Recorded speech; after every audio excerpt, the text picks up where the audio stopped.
En principio, ¿estamos en default? ¿Vamos a seguir negociando? ¿Qué crees que va a pasar en los próximos 15, 20 días?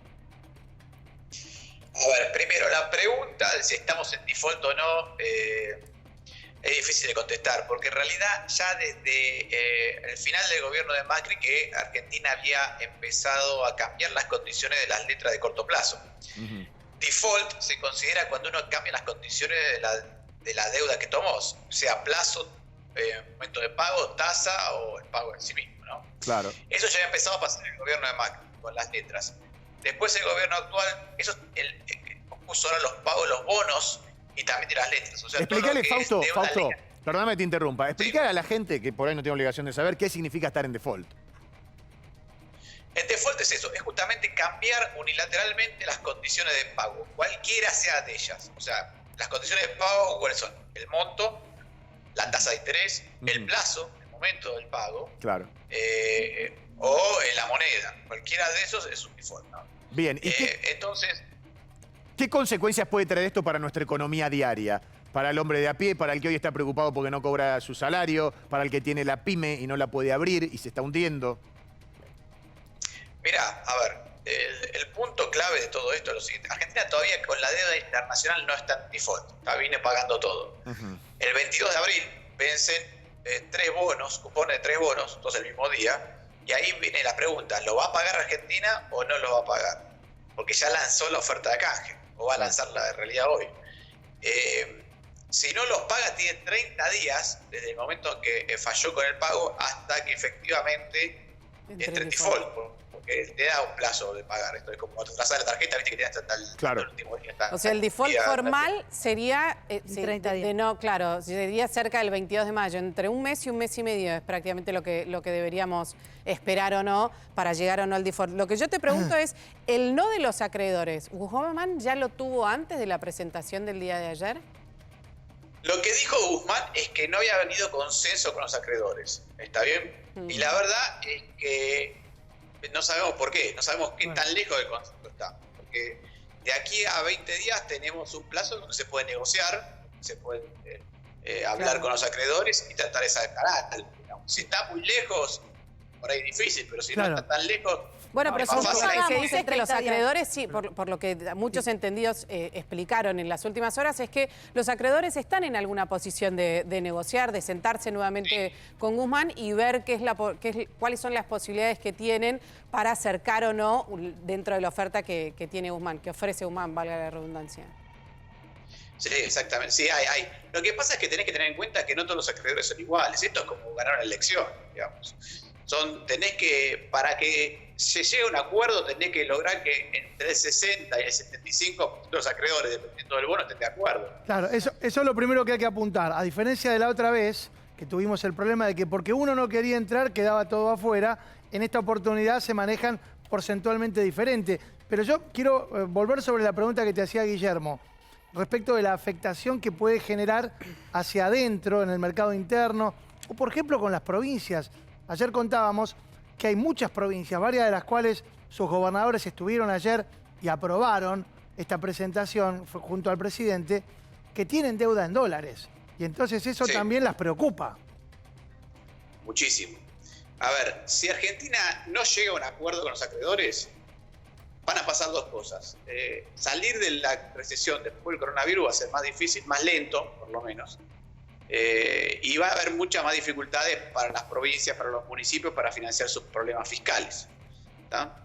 Si Argentina logra un acuerdo con los acreedores, la salida de la recesión tras la cuarentena va a ser más rápida y más veloz. ¿Por qué? Porque cuando entras en default, o sea, suponemos que si Argentina no llega a un acuerdo, entra en default, no es que sigue pagando, ¿no? Si entras en default, todo el riesgo argentino empieza a subir, y no solamente para el país que es el que entró en default, sino también para las empresas, para los bancos, para las municipalidades y para las provincias. Pero esto sería porque el único recurso sería la emisión. O sea, si vos decís que todo se agravaría, que todo lo que ya está sucediendo se agravaría. El 93% de la economía, que son las pymes, terminarían de destrotarse. O sea, ¿sería terminar de explotar todo? Y es posible. Yo no sé si va a explotar, pero sí que la recuperación va a ser mucho más lenta. Y te voy a dar un ejemplo muy sencillo. Si vos sos una empresa global hace una multinacional, por ejemplo, que tiene que invertir dice, mira, hemos perdido plata en todo el mundo porque fue una crisis global, tengo que poner plata en algún país. ¿En qué país la pongo esa plata? Pongo más plata en el país que tengo más posibilidad de crecer, donde el crédito es más barato, donde no hay default, o la pongo en Argentina, donde hay default, donde el crédito es más caro, donde hay cepo cambiario. Claro, lo que pasa... En Argentina. Seguro, Fausto. Entonces la posibilidad de recuperar eso es mucho más lento. Ahora, cuando una multinacional, pero ahora que yo quiero bajarlo un poco más, Sí. Cuando una multinacional tiene menos plata para gastar, obviamente contrata menos pymes, le pagan menos a las pymes, le pagan menos a sus empleados, contrata menos gente, y eso implica salarios más bajos, menos empleo, menos pymes, etcétera. Te decía, en virtud de lo que hablaba Mumi, es que hoy muchos de los recursos que tiene el Estado son en base a la emisión monetaria, pero la mayoría de los economistas coincide, y te pregunto a vos, que esto es inexorable. Lo que pasa es que va a acarrear consecuencias. ¿Cuál es tu opinión al respecto? Yo lo que creo es lo siguiente. Puesto en una situación ultra rígida donde no podemos salir a la cuarentena, es inexorable que tengas una recesión enorme con inflación también alta, ¿no? Con inflación subiendo. Ahora, yo creo que a esta altura del partido ya tenemos que estar pensando cómo salir de la cuarentena, cómo podemos hacer más eficiente el sistema sanitario sin castigar tanto a la economía, ¿no? O sea, cómo podemos actuar de forma más eficiente en ese sentido. Y creo que a esta altura del partido vale muy bien la pregunta. De hecho, yo creo que ya a esta altura del partido deberíamos estar con la respuesta encima, ¿no? Sí. Porque, perdón, hay una cosa que no hay magia crediticia, No, claro. o magia macroeconómica que compense el hecho de no estar produciendo. Fausto, Hay menos productos en la calle. ¿Cómo te va, Pía? Te Sí. saluda. La verdad es que yo los escucho a ustedes y muchas cosas son un chino básico para mí. Por eso quiero ir al día a día, lo que nos está pasando a todos nosotros. Por ejemplo, tema tarjeta de crédito. ¿Qué hago, Fausto? Mira, si podés pagarla, pagala. Porque, ojo que hay una opción ahí que es, bueno, podés postergar los pagos. Sí, pero por eso digo. El problema es que eso te juega sobre tu crédito de la tarjeta. Viste que cada vez que tienes una tarjeta de crédito es un límite de crédito que puedes sacar. Sí. O un límite de cuotas que puedes tener. Bueno, esto te juega sobre eso. Entonces, si después necesitas la plata, vas a tener un problema. Y encima la tasa de interés tampoco es regalada, digamos. Sé que si podés pagarla, pagala. Si no podés, bueno, usá el crédito. Pero Pero hoy vos decís, nada, conviene, paguemos todos. Porque con las opciones que te están dando de acá a 9 meses, 6 meses... Sí, pero que vos como podás dice pagar- 3 meses Fausto, más prórroga. Por eso. a tasas que son bastante elevadas. Te quería preguntar por eso, porque el gobierno, a través del Banco Central, ya viene sugiriéndole a los Pero bancos... pará. Sí, una cosa que usa la tarjeta de crédito me parece muy importante tener en cuenta. Si podés pagarla ahora, pagala.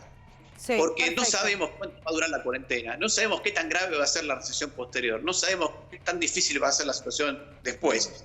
Y entonces, consumirte tu capacidad crediticia ahora, si podés Sí. evitarlo, Sí. es un riesgo. Entonces, guardá tu capacidad crediticia para cuando lo necesites en serio. Yo te voy a traer Si es que puedes pagar. sí. Yo te hago estas preguntas que son las de que cotidianamente nos preguntan a través y sobre todo de redes sociales y demás. Un señor, un empresario, dueño de un colegio privado que hoy casi la mayoría de los padres que tienen hijos entre 3 y 4 años deciden dejar de pagar la cuota del colegio privado porque dice, ¿para qué? 5 meses de colegio privado, no lo voy a mandar, es mucha plata, me quedo en casa. ¿Qué le decís a ese dueño de colegio privado que la verdad no sabés qué va a pasar de acá a fin de año? Claro. Bueno, en primer lugar va a tener que llamar a todos los padres y decirles, bueno... Hacer un acuerdo. Hacer un acuerdo, porque Sí. la verdad es que entiendo al padre que no tiene trabajo, no está produciendo, tiene un comercio y no lo puede mandar y no puede pagar el colegio. Y entiendo al del colegio que tiene que mantener a los maestros, a los profesores, y encima ha invertido probablemente en algún sistema de aula virtual. Sí. Claro. Y si están en eso, y están trabajando. Entonces, me parece que, bueno, hay que... A ver, está claro que cada empresario, cada pyme, cada comerciante, cada gran empresa, esto va para todos igual, Sí. tiene que estar conversando con todo el mundo continuamente, lo cual es un desgaste enorme. ¿Se entiende? Sí, Claro. bueno, pero Fausto, tenés que negociar, porque también te pongo los chicos que van a la primaria, a la secundaria, ¿no? Y que están tomando clases virtuales, pero no es lo mismo. Y además...